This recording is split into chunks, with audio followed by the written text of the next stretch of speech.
Hi hello friends, welcome back to our channel. നമ്മൾ ഇന്ന് ഈ വീഡിയോയിലൂടെ നോക്കാനായിട്ട് പോകുന്നത് നിങ്ങളുടെ പേഴ്സൺ ഈ ഒരു സമയത്ത് നിങ്ങളെക്കുറിച്ച് എന്തൊക്കെ കാര്യങ്ങളാണ് ചിന്തിച്ചുകൊണ്ടിരിക്കുന്നത് എന്നുള്ളൊരു കാര്യമാണ് നമ്മൾ ഈ ഒരു വീഡിയോയിലൂടെ നോക്കാനായിട്ട് പോകുന്നത്. അപ്പോൾ നമ്മൾ രണ്ട് ഡെക്കിൽ നിന്നും കാർഡുകൾ എടുത്ത് നോക്കുന്നുണ്ട്. അപ്പോൾ വീഡിയോയിലേക്ക് പോകുന്നതിന് മുമ്പായിട്ട് ആദ്യമായിട്ടാണ് ഈ ഒരു ചാനൽ കാണുന്നതെങ്കിൽ ദയവായി സബ്സ്ക്രൈബ് ചെയ്തതിന് ശേഷം തുടർന്ന് വീഡിയോ കാണാനായിട്ട് ശ്രമിക്കുക. അതുപോലെ തന്നെ റീഡിംഗ് ഇഷ്ടമാവുകയാണെങ്കിൽ തീർച്ചയായിട്ടും ലൈക്ക് ചെയ്യുക, ഷെയർ ചെയ്യുക. ഇതൊരു ജനറൽ റീഡിംഗ് ആണ്, ടൈംലെസ് ആണ്, ജനറൽലെസ് ആണ്. എപ്പോഴാണോ നിങ്ങൾ ഈ ഒരു വീഡിയോ കാണുന്നത് ആ ഒരു സമയം മുതൽ നിങ്ങൾക്ക് ഇത് റെസിനേറ്റ് ആയി തുടങ്ങുന്നതായിരിക്കും. ഇതിൽ വരുന്ന ക്ലോസ്, സിറ്റുവേഷൻസ്, എനർജീസ് ഇതെല്ലാം നിങ്ങളുമായിട്ട് റെസിനേറ്റ് ചെയ്യുന്നുണ്ടെങ്കിൽ ഇതൊരു ഗൈഡൻസ് മെസ്സേജ് മാത്രമായിട്ട് എടുക്കുക. ഇനി റെസിനേറ്റ് ചെയ്യുന്നില്ല എന്ന് നിങ്ങൾക്ക് തോന്നുവാണെങ്കിൽ വിട്ടേക്കുക. ഫോഴ്സ്ഫുള്ളി ആരും റെസിനേറ്റ് ചെയ്യാനായിട്ട് നിൽക്കരുത്. പോസിറ്റീവായിട്ട് തിങ്ക് ചെയ്യുക. നല്ലൊരു റീഡിങ് കിട്ടാനായിട്ട് പ്രാർത്ഥിക്കാം. അപ്പോൾ ഇതാണ് നമുക്കിവിടെ കിട്ടിയിരിക്കുന്ന ഒരു സ്പ്രെഡ്. അപ്പോൾ ഈ ഒരു സ്പ്രെഡിൽ നമ്മൾ നോക്കുമ്പോൾ ഫസ്റ്റ് കാർഡ് നമുക്ക് വന്നിരിക്കുന്നത് 5 ഓഫ് കപ്സിന്റെ ഒരു എനർജിയാണ്. അപ്പോൾ അവരുടെ ഒരു ഫീലിങ്സ് മെയിനായിട്ടും നമുക്ക് മനസ്സിലാക്കാനായിട്ട് പറ്റുന്നത്, അവരിപ്പോൾ നിങ്ങളെക്കുറിച്ച് ഓർക്കുമ്പോൾ അവരുടെ മനസ്സിൽ ആദ്യം വരുന്നത് ഒരു വിഷമമാണ്, ഒരു പശ്ചാത്താപം, അല്ലെങ്കിൽ ഒരു ഗിൽറ്റ് ഫീലിംഗ്, ഒരു നഷ്ടബോധം. ഇതൊക്കെയാണ് അവരുടെ മനസ്സിൽ വരുന്നത്. ചില കാര്യങ്ങൾ നിങ്ങൾ റിലേഷൻഷിപ്പിൽ ആയിരുന്ന സമയത്തായിരിക്കാം, അല്ലെങ്കിൽ ഇപ്പോഴായിരിക്കാം, എന്താണെങ്കിലും ചില കാര്യങ്ങൾ അവർ ശരിയായ രീതിയിൽ കൈകാര്യം ചെയ്തില്ല എന്നൊരു ഗിൽറ്റ് അവരുടെ ഉള്ളിലുണ്ട്. അല്ലെങ്കിൽ ചില ഡിസിഷൻ എടുക്കേണ്ട സമയത്ത് അവരൊരു കറക്റ്റായിട്ടുള്ള ഡിസിഷൻ എടുത്തില്ല, അല്ലെങ്കിൽ പല കാര്യങ്ങളും വാ തുറന്ന് പറയേണ്ട സമയത്ത് അവർക്ക് കറക്റ്റായിട്ട് രീതിയിൽ പറയാനോ കാര്യങ്ങൾ ഡിസ്കസ് ചെയ്ത് മാനേജ് ചെയ്ത് കൊണ്ടുപോകാനോ ഒന്നും പറ്റിയില്ല. ഞാൻ കുറച്ചും കൂടി നന്നായിട്ട് കാര്യങ്ങൾ ചെയ്യേണ്ടിയിരുന്നു എന്നുള്ള ഒരു തോന്നൽ, അതിൽ നിന്ന് അവർക്കൊരു കുറ്റബോധം ഉള്ളിലുണ്ട് എന്നുള്ളതാണ് നമുക്ക് കാണാൻ പറ്റുന്നത്. അപ്പം നിങ്ങളോട് സംസാരിക്കാതിരുന്നതും ഒരു ഡിസ്റ്റൻസ് വെച്ചതും ഒക്കെ അവരുടെ ഉള്ളിൽ അവരെ വേദനിപ്പിക്കുന്നു എന്നാണ് കാണുന്നത്. അപ്പോൾ നിങ്ങളോട് യാതൊരുവിധ കമ്മ്യൂണിക്കേഷനും ഇപ്പോൾ അവർക്ക് ഉണ്ടാവില്ല, അല്ലെങ്കിൽ കുറച്ച് ഡിസ്റ്റൻസ് ഇട്ട് നിൽക്കുന്നുണ്ടാവാം. അപ്പോൾ ആ ഒരു കാര്യങ്ങളൊക്കെ അവരെ വേദനിപ്പിക്കുന്നു. അത് അങ്ങനെ ചെയ്യേണ്ടിയിരുന്നില്ല എന്നൊക്കെ ഓർത്ത് അവർ വിഷമിക്കുന്നതായിട്ടുള്ള എനർജീസാണ് നമുക്കിവിടെ കാണാൻ പറ്റുന്നത്. Second card page of cups ആണ് നമുക്ക് തോന്നുന്നത്. അപ്പോൾ നിങ്ങളോടുള്ളത് ഇപ്പോഴും ഒരു പ്യുവർ ഫീലിങ്സ് തന്നെയാണ് എന്ന് പറയാൻ പറ്റും. ഒരു നിഷ്കളങ്കമായ നിർമ്മലമായ ഒരു സ്നേഹം, അല്ലെങ്കിൽ നിർമ്മലമായൊരു വികാരങ്ങൾ തന്നെയാണ് നിങ്ങളോടുള്ളത്. അവര് നിങ്ങളെ ഒരു സോഫ്റ്റ് ആയിട്ടും അതുപോലെ കൈൻഡ് ആയിട്ടും ഒരു ഇമോഷണൽ പേഴ്സണുമായിട്ടാണ് നിങ്ങളെ അവർ കാണുന്നത്. നിങ്ങൾ അത്തരത്തിലാണ് എന്നവർ മനസ്സിലാക്കിയിരിക്കുന്നു. അതാണ് ഒരു നിങ്ങളെക്കുറിച്ചുള്ള അവരുടെ ഒരു കാഴ്ചപ്പാട് എന്ന് പറയുന്നത്. അപ്പം ഒരു ശരിക്കും പറഞ്ഞാൽ ഒരു കൺഫ്യൂഷൻ സ്റ്റേജിലേക്ക് പോയിക്കൊണ്ടിരിക്കുന്ന ഈ ഒരു വ്യക്തി, ഇപ്പോൾ നിങ്ങൾ തമ്മിലൊരു നോ കോണ്ടാക്റ്റിലായിരുന്നിരിക്കാം. അപ്പോൾ ഇപ്പോൾ ഇവർക്ക് നിങ്ങളോട് സംസാരിക്കണം എന്നൊക്കെ തോന്നുന്നുണ്ട്. അപ്പം നിങ്ങളോട് സംസാരിക്കണമോ അതോ ടെസ്റ്റ് ചെയ്യണമോ എന്നൊക്കെയുള്ള ഒരു ചിന്തയിൽ, ഒരു കൺഫ്യൂഷനിൽ ഇവരിങ്ങനെ പോകുന്നതായിട്ട് നമുക്ക് കാണാൻ പറ്റുന്നുണ്ട്. അത് അവരുടെ ഒരു ഫീലിങ്സ് ആയിട്ട് നമുക്ക് പറയാൻ സാധിക്കും. അതുപോലെ തന്നെ 2 ഓഫ് സോഡ്സിന്റെ ഒരു എനർജി വരുന്നുണ്ട്. ഇപ്പോൾ അവരൊരു ഡിസിഷൻ എടുക്കാൻ പറ്റാത്ത രീതിയിൽ അവർ തളർന്നിരിക്കുന്നു എന്നുള്ളതാണ് നമുക്കിവിടെ മനസ്സിലാക്കാൻ പറ്റണത്. കാരണം വരണമോ അല്ലെങ്കിൽ വിട്ടുപോകണമോ എന്നൊക്കെയുള്ള ഒരു ഇന്റേണൽ ഫൈറ്റ് അവരുടെ ഉള്ളിൽ തന്നെ ഇപ്പോൾ നടന്നുകൊണ്ടിരിക്കുന്നതായിട്ടാണ് നമുക്ക് കാണാൻ പറ്റുന്നത്. അതായത് അവർക്ക് നിങ്ങളോട് ഒത്തിരി ഫീലിങ്സ് ഉണ്ട്, സ്നേഹമുണ്ട്, കാര്യങ്ങളൊക്കെ ഉണ്ട്. എങ്കിൽ കൂടിയും ഈ ഒരു റിലേഷൻഷിപ്പിൽ എന്താണ് സംഭവിച്ചിരിക്കുന്നത് എന്നുള്ള ഇനി വരുന്ന കാർഡുകളിലേക്ക് നോക്കുമ്പോഴാണ് നമുക്ക് മനസ്സിലാക്കാൻ സാധിക്കില്ല. അപ്പോൾ എന്തൊക്കെയോ കുറെ കാരണങ്ങൾ കൊണ്ട് വിട്ടുപോയാലോ അല്ലെങ്കിൽ മൂവ് ഓൺ ചെയ്ത് പോയാലോ എന്നൊക്കെയുള്ള ഒരു കാര്യങ്ങളും അവർ സെയിം ടൈമിൽ ചിന്തിക്കുന്നുണ്ട് എന്ന് നമുക്ക് മനസ്സിലാകുന്നുണ്ട്. അപ്പോൾ നിങ്ങളെക്കുറിച്ച് ചിന്തിക്കുമ്പോൾ മനസ്സ് ശരിക്കും രണ്ട് ദിശയിലേക്ക് പോകുന്നു. ഒരു സൈഡിൽ നിങ്ങളിൽ നിന്ന് മൂവ് ഓൺ ചെയ്ത് പോകുന്നതാണ് നല്ലത്. കാരണം ഇത്രയേറെ പ്രശ്നങ്ങളൊക്കെ ഇതിനകത്ത് ഉണ്ടായി, അല്ലെങ്കിൽ ഇനിയും ഞാൻ ഈ ഒരു റിലേഷൻഷിപ്പിലേക്ക് വന്നു കഴിഞ്ഞാൽ വീണ്ടും വീണ്ടും പ്രശ്നങ്ങൾ ഉണ്ടാകും, നിങ്ങൾക്കും പ്രശ്നങ്ങൾ ഉണ്ടാകാം, നിങ്ങളുടെ പേഴ്സണൽ ഭാഗത്തും പ്രശ്നങ്ങൾ ഉണ്ടാകാം. അപ്പം അതുകൊണ്ട് രണ്ടുപേരുടെയും ഒരു നന്മയെ കരുതി ഇതിൽ നിന്ന് ഒന്ന് മൂവ് ഓൺ ചെയ്ത് പോകുന്നതാണ് നല്ലത് എന്നവർ ഒരു സൈഡിൽ ചിന്തിക്കുകയും, അതോടൊപ്പം തന്നെ ഇപ്പോൾ എൻ്റെ സന്തോഷം അല്ലെങ്കിൽ എനിക്കിഷ്ടമുള്ള കാര്യങ്ങളല്ലേ ഞാൻ ചെയ്യേണ്ടത്, അതുകൊണ്ട് ഞാൻ ഇതിലേക്ക് തിരികെ വരാം, ഇവരിലേക്ക് തന്നെ ഞാൻ തിരികെ പോകാം, അതാണ് എനിക്ക് സന്തോഷം, അവർക്കും അതാണല്ലോ സന്തോഷം എന്ന രീതിയിൽ നിങ്ങളെക്കുറിച്ച് ചിന്തിച്ചിട്ട് നിങ്ങളിലേക്ക് വരണമെന്നും അവർ ചിന്തിക്കുന്നുണ്ട്.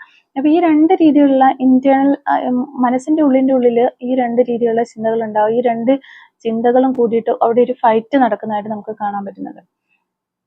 അങ്ങനെ ഒരു ഫീലിങ്സ് ഉണ്ട്. പിന്നെ 6 ഓഫ് കപ്സിന്റെ എനർജി.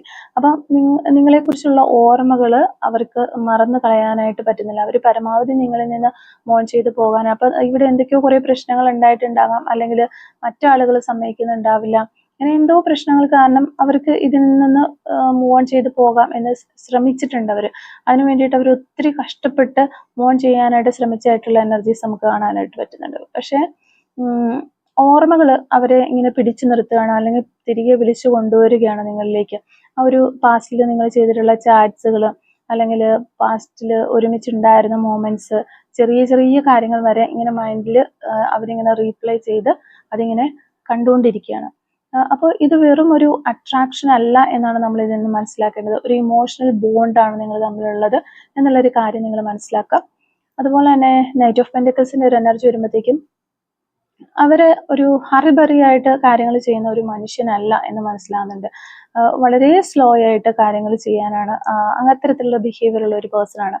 പക്ഷെ ആ ചെയ്യുന്ന കാര്യങ്ങളിൽ ഒരു കെയർലെസ് ആയ രീതിയിലോ അങ്ങനെയൊന്നും ചെയ്യാനായിട്ട് അവർ ഇഷ്ടപ്പെടുന്നില്ല. അവര് വളരെ സ്ലോ ആയിട്ട് ഡിസിഷൻ എടുക്കുകയുള്ളൂ, അല്ലെങ്കിൽ ഒരു ആക്ഷൻ എടുക്കുകയുള്ളൂ ഒക്കെ. പക്ഷെ എങ്കിലും ആ ചെയ്യാൻ പോകുന്ന കാര്യത്തെക്കുറിച്ച് നല്ലൊരു ക്ലാരിറ്റി അവർക്ക് ഉണ്ടായിരിക്കും. ചെയ്യുമ്പോൾ എന്തെങ്കിലും ഒരു പ്രവൃത്തി കാര്യങ്ങൾ ചെയ്യുമ്പോൾ അത് ഒട്ടും കെയർലെസ് അല്ലാത്ത രീതിയിലാണ് അവർ ചെയ്യുക. അപ്പോൾ നിങ്ങളെക്കുറിച്ചുള്ള ചിന്ത വളരെ സീരിയസ് ആയിട്ട് തന്നെയാണ് അവർ ചിന്തിക്കുന്നത്. അതുപോലെ ഇതൊരു തമാശയ്ക്ക് വേണ്ടിയൊന്നുമല്ല, ഒരു ലോങ് ടൈം നേച്ചർ അല്ലെങ്കിൽ ലോങ് ടൈം കമ്മിറ്റ്മെന്റിൽ മുന്നോട്ട് പോകാനാണ് ഇവർ ആഗ്രഹിക്കുന്നത്. അപ്പോൾ ഇമ്മീഡിയറ്റ് ഒരു ആക്ഷൻ ഇല്ല എന്ന് നമുക്ക് കാണാൻ പറ്റും, കാരണം അവർ സ്ലോ ആണെന്ന് ഓൾറെഡി നമുക്ക് മനസ്സിലായി കഴിഞ്ഞു. അപ്പോൾ മൈൻഡിൽ നിങ്ങൾ ഒരു സ്റ്റേബിൾ പൊസിഷനിൽ തന്നെയാണ് ഇരിക്കുന്നത്, ഒരു സ്ഥിരമായ ഒരു സ്ഥലത്ത്, അല്ലെങ്കിൽ നിങ്ങൾക്കായിട്ടൊരു പ്ലേസ് ഉണ്ട് മൈൻഡിൽ. അതുകൊണ്ട് തന്നെ അത് അവിടെ നിന്ന് മാറത്തില്ല. പക്ഷെ ഇമ്മീഡിയറ്റ് ആയിട്ട് ഒരു ആക്ഷൻ ഉണ്ടോ എന്ന് നോക്കി കഴിയുമ്പോൾ നമുക്കത് കാണാൻ പറ്റുന്നില്ല. ഒരു സ്ലോ എനർജി തന്നെയാണ് നമുക്കിവിടെ കാണുന്നത്. ഓക്കെ, പിന്നെ നമുക്ക് 10 ഓഫ് വാൻഡ്സിന്റെ ഒരു കാർഡ് വരുന്നുണ്ട്. അവര് മെന്റലി വളരെയധികം വിഷമത്തിലൂടെയാണ് കടന്നു പോകുന്നത്, നമ്മൾ ഓൾറെഡി പറഞ്ഞു. അതായത് കുറേ ഭാരങ്ങളൊക്കെ ചുമന്ന് മാനസികമായിട്ട് തളർന്ന ഒരു അവസ്ഥയിലൂടെയാണ് കടന്നു പോകുന്നത്. അപ്പൊ ഇപ്പോ നിങ്ങളോട് ഉള്ള ആ ഒരു ഫീലിങ്സ് ഉള്ളതും അത് പറയാൻ കഴിയാത്തതും അവരെ വളരെയധികം ഒരു വിഷമത്തിലേക്ക്, ഒരു ബേർഡൻ ആയിട്ട് അവർ കരുതുന്നുണ്ട്. ഇപ്പൊ നിങ്ങളുടെ അടുത്ത് ഒത്തിരി ഫീലിങ്സും കാര്യങ്ങളൊക്കെ ഉണ്ട്, പക്ഷെ അത് നിങ്ങളോട് തുറന്നു പറയാനായിട്ട് അവർക്ക് പറ്റുന്നില്ല. അതിന് പല കാരണങ്ങൾ ഉണ്ടാവാം. ചിലപ്പോൾ അത് അവരുടെ ഒരു ഈഗോ കാരണമായിരിക്കാം, അല്ലെങ്കിൽ നിങ്ങളിലേക്ക് വന്നത് പറയാനുള്ള ഒരു സാഹചര്യം ഇല്ലായിരിക്കാം. എങ്ങനെയാണെങ്കിലും അതും കൂടി അവരിങ്ങനെ സപ്രസ് ചെയ്ത് വെക്കുമ്പോൾ അവർക്ക് അതൊരു ബേർഡൻ ആയിട്ട് അവർക്ക് വളരെ വിഷമത്തിലൂടെ അവർ കടന്നു പോവാണ്. അപ്പം പിന്നെ ഇനി എങ്ങനെ മുന്നോട്ട് പോകും എന്നുള്ള ഒരു തോട്ട്സ് അവർക്ക് വരുന്നുണ്ട്. അപ്പം അവരുടെ കാര്യങ്ങളൊക്കെ നോക്കുകയാണെങ്കിൽ തന്നെ അവർക്കും കുറേയേറെ പ്രശ്നങ്ങൾ, ഒന്നും ശരിയാകാത്ത അവസ്ഥകൾ, അങ്ങനെയൊക്കെ ഒത്തിരി വിഷമങ്ങൾ അവരുടെ സൈഡിൽ അവർക്കുണ്ട്. അതാണ് ഒത്തിരി റെസ്പോൺസിബിലിറ്റീസ് ചെയ്ത് തീർക്കാനുണ്ട്, പക്ഷേ ചെയ്യുന്ന കാര്യങ്ങളൊന്നും ശരിയാകുന്നില്ല. അങ്ങനെയൊക്കെ വരുമ്പോൾ ആ ഒരു കാര്യത്തിലും പിന്നെ ഇനി എങ്ങനെ മുന്നോട്ട് പോകുമെന്ന് അവർ ചിന്തിക്കുന്നുണ്ട്. അതുപോലെ നിങ്ങളുടെ റിലേഷൻഷിപ്പിന്റെ കാര്യം എടുക്കുകയാണെങ്കിലും ഇനി എങ്ങനെ മുന്നോട്ട് പോകും എന്നൊരു തോട്ട്സ് ഒക്കെ അവരുടെ മനസ്സിൽ വരുന്നതായിട്ട് നമുക്ക് കാണാൻ പറ്റുന്നുണ്ട്. ക്യൂൻ ഓഫ് കപ്സിന്റെ എനർജിയിലേക്ക് വരുമ്പോൾ നിങ്ങളെ അവർ കാണുന്നത് ഇമോഷണലി ഒരു മച്യൂർ ആയിട്ടുള്ള ഒരു പേഴ്സൺ ആയിട്ട്, അതുപോലെ തന്നെ വളരെ കെയറിങ് ആണ്, അണ്ടർസ്റ്റാൻഡിങ് ആയിട്ടുള്ള ഒരു വ്യക്തിയായിട്ടൊക്കെ തന്നെയാണ് നിങ്ങളെ കാണുന്നത്. നിങ്ങൾ അവർക്കൊരു ഇമോഷണൽ സ്പേസ്, ഒരു സേഫ് സ്പേസ് നിങ്ങൾ കൊടുത്തിട്ടുണ്ട്. ഒരു കംഫർട്ട് സോണിൽ അവരെ കൊണ്ടുവന്ന് എത്തിക്കാനായിട്ട് നിങ്ങൾക്ക് കഴിഞ്ഞിട്ടുണ്ട് എന്ന് തന്നെ അവര് ആ ഒരു കാര്യം തിരിച്ചറിയുന്നുണ്ട്. അതുകൊണ്ടാണ് നിങ്ങളെ വിട്ടുപോകാൻ കഴിയാത്തത് എന്നും അവർ മനസ്സിലാക്കുന്നുണ്ട്. അത്തരത്തില് നിങ്ങളോടുള്ള ഫീലിങ്സ് പറയുമ്പോൾ ആ ഒരു ഫീലിങ്സ് ആണ് കൂടുതൽ കയറി വരുന്നത്. ഇമോഷണലി മച്യൂർ ആയിട്ടുള്ള ഒരു പേഴ്സൺ ആയിട്ടും വളരെ നിങ്ങൾ ഒത്തിരി കെയർ ചെയ്തിട്ടുണ്ടാവും ആ ഒരു പേഴ്സണെ. അതൊക്കെ അവർ വളരെയധികം ഒരു സ്നേഹത്തോടെ ഓർക്കുന്നു എന്നുള്ളതാണ്. അവര് തന്നെ ഇങ്ങനെ അവരെ തന്നെ തടഞ്ഞു വെച്ചിരിക്കുന്ന ഒരു അവസ്ഥയാണ്. ഗേറ്റ് ഓഫ് സോർട്സ് അങ്ങനെയാണ് പറയാനായിട്ട് പറ്റുക. അവര് തന്നെ കുറെ കാര്യങ്ങൾ ചിന്തിച്ചുകൂട്ടി ഓവർ തിങ്കിങ് ചെയ്ത് ഞാൻ ഇതിന് ഡിസേർവ് അല്ല, അല്ലെങ്കിൽ അവര് പ്രശ്നം ഉണ്ടാക്കും, ഇവര് പ്രശ്നത്തിലേക്ക് വരും, അല്ലെങ്കിൽ ഈ ഒരു പേഴ്സണിലേക്ക് ഇനി ഞാൻ വീണ്ടും ചെന്ന് കഴിഞ്ഞാൽ ഇതിലും വലിയ പ്രശ്നത്തിലേക്ക് പോകും. ഇങ്ങനെ ഓവർ തിങ്കിങ് ചെയ്ത് അവര് തന്നെ അവരെ കുറെ കാര്യങ്ങൾ കൊണ്ട്, അല്ലെങ്കിൽ കുറെ പേടികള്, അല്ലെങ്കിൽ പാസ്റ്റിലെ എക്സ്പീരിയൻസ്, ഈഗോ, ഇതൊക്കെ എല്ലാ കാര്യങ്ങൾ കൊണ്ട് ഇവരിങ്ങനെ ഒരു തടവറ ഉണ്ടാക്കിയിട്ട് അതിനകത്ത് കയറിയിരിക്കുകയാണ്. അവര് സ്വന്തമായിട്ട് നിൽക്കുകയാണ്. എന്നിട്ട് ഞാനിപ്പോൾ ബന്ധനസ്ഥനായിരിക്കുകയാണ്, എനിക്ക് ഇതിൽ നിന്ന് രക്ഷപ്പെടാൻ പറ്റത്തില്ല എന്ന് അവർ തന്നെ അവരെ കുറിച്ച് ഇങ്ങനെ ചിന്തിച്ചുകൊണ്ടിരിക്കുകയാണ്. അതാണ് നമുക്കിവിടെ കാണാൻ പറ്റുന്നത്. അപ്പം ഇവിടെ ഒരു ആക്ഷൻ എടുക്കാനായിട്ടുള്ള ഒരു തടസ്സം എന്ന് പറഞ്ഞാൽ അത് തന്നെയാണ്. അപ്പൊ നിങ്ങളെ സമീപിക്കണമെന്നൊരു ആഗ്രഹം ഉണ്ടെങ്കിലും ഒരു സ്റ്റെപ്പ് എടുത്ത് മുന്നോട്ട് വരാനായിട്ട് അവർക്ക് പേടിയാണ് എന്നാണ് നമുക്ക് കാണാൻ പറ്റുന്നത്. ഓക്കെ, അതിനുശേഷം നമുക്ക് വരുന്നത് ഏസ് ഓഫ് പെന്റക്കിൾസിന്റെ ഒരു എനർജിയാണ്. അപ്പൊ അവരുടെ ഉള്ളിന്റെ ഉള്ളിൽ ഒരു ഫ്രഷ് ആയിട്ടുള്ള ഒരു സ്റ്റാർട്ട് ഉണ്ടാകണം എന്നുള്ള ഒരു ഐഡിയയെ കുറിച്ച് അവർ ചിന്തിക്കുന്നു എന്ന് നമുക്ക് മനസ്സിലാകാനായിട്ട് സാധിക്കുന്നു. പൂർണ്ണമായിട്ടല്ലെങ്കിലും വീണ്ടും ഇത് തുടങ്ങാമോ എന്നൊരു ചെറിയൊരു ചിന്ത, അല്ലെങ്കിൽ ഒരു എന്താ പറയാ, ഒരു വിത്ത് പാകുക എന്നൊക്കെ പറയുന്ന പോലെ ആ ഒരു രീതിയിൽ മൈൻഡിന്റെ ഉള്ളിൽ ഓൾറെഡി ആ ഒരു ചിന്തകളൊക്കെ ഇവർക്ക് ഉണ്ടാകുന്നുണ്ട് എന്നുള്ളതാണ് നമുക്കിവിടെ കാണാൻ പറ്റുന്നത്. പിന്നെ 3 ഓഫ് പെന്റിക്കിൾസിലേക്ക് വരുമ്പോഴത്തേക്കും നിങ്ങളോടൊപ്പം ഈ ഒരു റിലേഷൻഷിപ്പിന് വേണ്ടിയിട്ട് കുറേയേറെ എഫേർട്ട് ഇടണമെന്ന് ഇവർ ആഗ്രഹിക്കുന്നുണ്ട്. കാരണം ഇവർ ഈ ഒരു റിലേഷൻഷിപ്പിൽ ആദ്യം ഉണ്ടായിരുന്ന സമയത്ത് ഇവർ ശരിക്കും ഒരു എഫേർട്ട് ഒന്നും ഇട്ടിട്ടുണ്ടാവില്ല. നിങ്ങളായിരിക്കാം കൂടുതൽ ഈ റിലേഷൻഷിപ്പിന് വേണ്ടിയിട്ട് കൂടുതൽ പരിശ്രമിച്ചതും കൂടുതൽ ഈ ഒരു റിലേഷൻഷിപ്പ് ലൈവ് ആക്കാൻ വേണ്ടി നിന്നിട്ടുള്ളതും ഒക്കെ നിങ്ങളായിരിക്കാം. അപ്പൊ ഇനി നിങ്ങളുടെ ചിന്തയ്ക്കൊപ്പം നിന്നുകൊണ്ട് നിങ്ങളോടൊപ്പം ചേർന്ന് നല്ല രീതിയിൽ എഫേർട്ട് ഇട്ട് ഈ റിലേഷൻഷിപ്പ് കൊണ്ടുവരണം എന്നിവർ ആഗ്രഹിക്കുന്നതായിട്ടൊരു ഫീലിങ്സ് നമുക്ക് കാണാൻ പറ്റുന്നുണ്ട്. പിന്നെ കമ്മ്യൂണിക്കേഷന് വേണ്ടിയിട്ട് അവർ ആഗ്രഹിക്കുന്നുണ്ട്, കോപ്പറേറ്റ് ചെയ്ത് പോകണം നിങ്ങളുമായിട്ട്. സോ അത് ഈ ഒരു കാര്യങ്ങളും കമ്മ്യൂണിക്കേഷനും കോപ്പറേഷനും ഒക്കെ സ്ലോലി ഇങ്ങനെ ബിൽഡ് ചെയ്ത് എടുത്തുകൊണ്ട് വരാം എന്നൊരു മൈൻഡ് സെറ്റ് ആണ് ഇവർക്കുള്ളത്. കാരണം ഓൾറെഡി ഇപ്പൊ നിങ്ങൾ സെപ്പറേഷനിലായിരിക്കാം, അല്ലെങ്കിൽ ലെസ് കമ്മ്യൂണിക്കേഷൻ, നോ കമ്മ്യൂണിക്കേഷൻ ആ ഒരു രീതിയിൽ പോകുന്നുണ്ടാകാം. അപ്പോൾ പതിയെ ഒരു അപ്രോച്ചിലേക്ക് വന്നതിന് ശേഷം നിങ്ങളുമായിട്ട് വീണ്ടും ആ പഴയ സ്റ്റാർട്ട് വന്ന് വീണ്ടും ആ ഒരു ഡീപ്പിലേക്ക് എത്താൻ പറ്റും എന്നിവർ ആഗ്രഹിക്കുകയാണ്. അപ്പോൾ ഒറ്റയ്ക്കല്ല, രണ്ടുപേരും ചേർന്ന് ഇതിനു വേണ്ടിയിട്ട് വർക്ക് ചെയ്യണം എന്നവർക്ക് ഈ ഒരു സമയത്ത് മനസ്സിലാകുന്നുണ്ട് എന്നുള്ളതാണ് നമുക്കും ഇവിടെ കിട്ടുന്ന എനർജീസ്. ഓക്കെ, പിന്നെ നമുക്ക് കിട്ടുന്നത് ഹെർമിറ്റ് കാർഡാണ്. ഇപ്പോൾ അവരൊരു ആക്ഷൻ എടുക്കുന്നതിനേക്കാൾ കൂടുതലായിട്ട് വരുന്ന ഇവരുടെ ഇന്നറിൽ കുറേ ചിന്തകൾ നടക്കുന്നു. അതാണ് നമുക്കിവിടെ ഒരു ഫീലിങ്സ് മനസ്സിലാകുന്നത്. അപ്പൊ നിങ്ങളെക്കുറിച്ച് അവർ ആഴത്തിൽ ഈ ഒരു സമയത്ത് ചിന്തിക്കുന്ന ഒരു സമയമാണ്. അപ്പം അവരുടെ തന്നെ ശരിക്കുമുള്ള ഒരു ക്യാരക്ടർ, അല്ലെങ്കിൽ അവരുടെ തന്നെ ഒരു സത്യാവസ്ഥ എന്താണെന്ന് കണ്ടെത്താനായിട്ട് അവർ ശ്രമിക്കുന്നു. ഈ ഒരു വ്യക്തിയെ ശരിക്കും എനിക്ക് വേണോ എന്ന് അതിനൊരു ക്ലാരിറ്റി കണ്ടെത്തുകയാണ്. അപ്പൊ നിങ്ങളെ വേണം എന്ന് തന്നെയാണ് ഇവിടെ ഇവർക്ക് തോന്നുന്നത്. അപ്പൊ അതുകൊണ്ട് തന്നെ ഇനിയും ഒരു റീസ്റ്റാർട്ട് ചെയ്തില്ല എന്നുണ്ടെങ്കിൽ നിങ്ങളെ നഷ്ടപ്പെടും എന്ന് അവർ മനസ്സിലാക്കുന്നുണ്ട്. ഇതിനിടയിലൊക്കെ അവർ ഒത്തിരി മൂവ് ഓൺ ചെയ്യാനും ഒക്കെ പരിശ്രമിച്ചെങ്കിലും അവർക്ക് അതിന് പറ്റാത്തത് കൊണ്ട് അവർ വീണ്ടും ഇതിൽ തന്നെ പിടിച്ചു നിൽക്കുകയാണ്.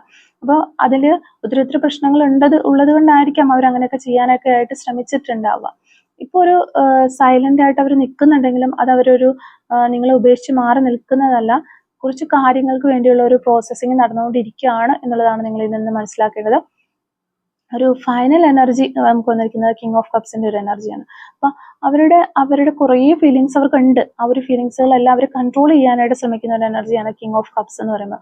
പക്ഷെ ആ ഒരു ഫീലിങ്സ് വളരെയധികം ഡീപ്പാണ് എന്ന് നമുക്ക് മനസ്സിലാകുന്നുണ്ട്. അപ്പൊ നിങ്ങളെക്കുറിച്ചുള്ള ചിന്ത ഒരു മച്യൂർ ആയിട്ട് നിങ്ങളിലേക്ക് വരാം, ഒരു ആക്ഷൻ എടുത്ത് എന്നവർ ചിന്തിക്കുന്നു. ഇവരുടെ മനസ്സിലുണ്ടാകുന്ന ചിന്തകളെല്ലാം ശരിക്കും സത്യമായിട്ടുള്ള ചിന്തകളാണ്. അതൊന്നും ഒരു ഡ്രാമ അല്ല എന്നാണ് നമുക്ക് മനസ്സിലാകുന്നത്. പക്ഷെ ഈ ഒരു ചിന്തകൾക്കെല്ലാം വളരെയധികം ഇമോഷണൽ ഡെപ്ത് ഉണ്ട്, അല്ലെങ്കിൽ ഒരു സത്യസന്ധതയുണ്ട്, നിർമ്മലതയുണ്ട്. അത്തരത്തിലുള്ള ചിന്തകളാണ് ഇവർക്കുള്ളത്. ഫീലിങ്സുകളെല്ലാം നിങ്ങളോട് തോന്നുന്നത് എന്നാണ് നമുക്ക് മനസ്സിലാകുന്നത്. ആദ്യം പാസ്റ്റിൽ അത്രയ്ക്കൊന്നും ഒരു ഇത് ഇവർക്ക് ഉണ്ടായിട്ടുണ്ടാവില്ല, അല്ലെങ്കിൽ നിങ്ങൾക്കും അങ്ങനെയായിട്ടും ഫീൽ ചെയ്തിട്ടുണ്ടാവാം.